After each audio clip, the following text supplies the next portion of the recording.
Madame, Monsieur, bonsoir et bienvenue sur France 3 pour une heure d'information. Avant de développer les titres régionaux, voici les principaux titres de l'édition nationale.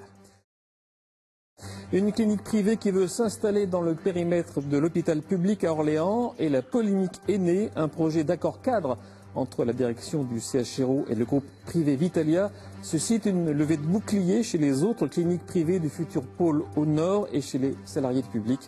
C'est le dossier de ce journal.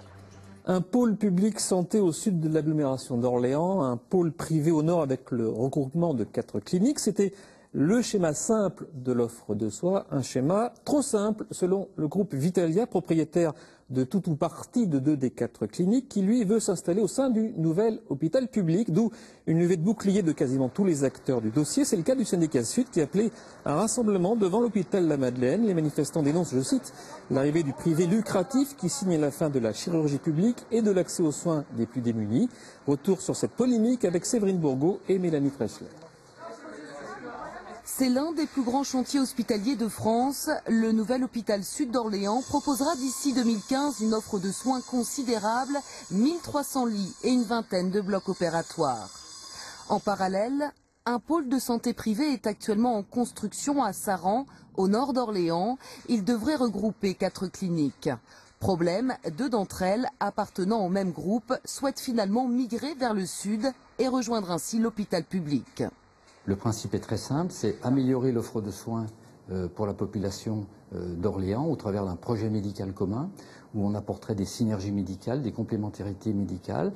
Et l'autre versant qui est extrêmement important, c'est qu'en amenant la clinique de la présentation et la clinique des Murlins sur le site de l'hôpital, on pourrait mutualiser des services, mutualiser des ressources humaines, mutualiser des moyens. Un partenariat public-privé qui crée la polémique au sein du personnel hospitalier qui n'aurait pas été consulté. Les syndicats dénoncent cet accord entre la direction de l'hôpital et le groupe Vitalia. C'est tout à fait la symbolique de ce qui est en train de se passer. Le coucou qui vient pondre dans un nid, un œuf, et qui va, à l'éclosion de cet œuf, être nourri par d'autres oiseaux qui vont imaginer que c'est leur enfant. Et là, ce qui se passe avec Vitalia, c'est vraiment ça. On va installer dans l'hôpital public, qui a été construit avec l'argent du contribuable, il faut quand même le rappeler, une clinique privée qui petit à petit va prendre ses aises dans l'hôpital. Joint par téléphone, le directeur de l'hôpital n'a pas souhaité nous rencontrer, ni même répondre à nos questions. Et pour compléter ce dossier, nous recevons ce soir Jacques Lenné, le directeur général de l'Agence régionale de santé. Bonsoir Monsieur Lenné. Bonsoir. Alors, votre position est claire dans ce dossier. Vous êtes opposé à ce projet. Pour vous, c'est le schéma territorial des soins qui serait mis à mal à travers ce projet d'accord. Absolument. La réglementation en matière hospitalière est fixée par un document qui s'appelle le SROS, schéma régional d'organisation des soins. Et ce projet du groupe Vitalia est totalement contraire à ce SROS. Je ne l'autoriserai donc pas. Alors, pour Vitalia, ce projet permettrait de mutualiser les blocs opératoires et donc de minimiser les coûts. Est-ce que c'est un argument recevable? Non, autant je suis partisan de partenariat à égalité de compétences entre le secteur public et le secteur privé, il y en a d'ailleurs dans la région un certain nombre. Autant l'intégration d'une clinique privée, uniquement pour des raisons financières, dans un hôpital public, ça n'a jamais marché. Par ailleurs, toute la communauté médicale est contre. Nous avons l'exemple de Vierzon où cette solution a été tentée sans succès. Et donc, je considère que ce n'est pas un bon système.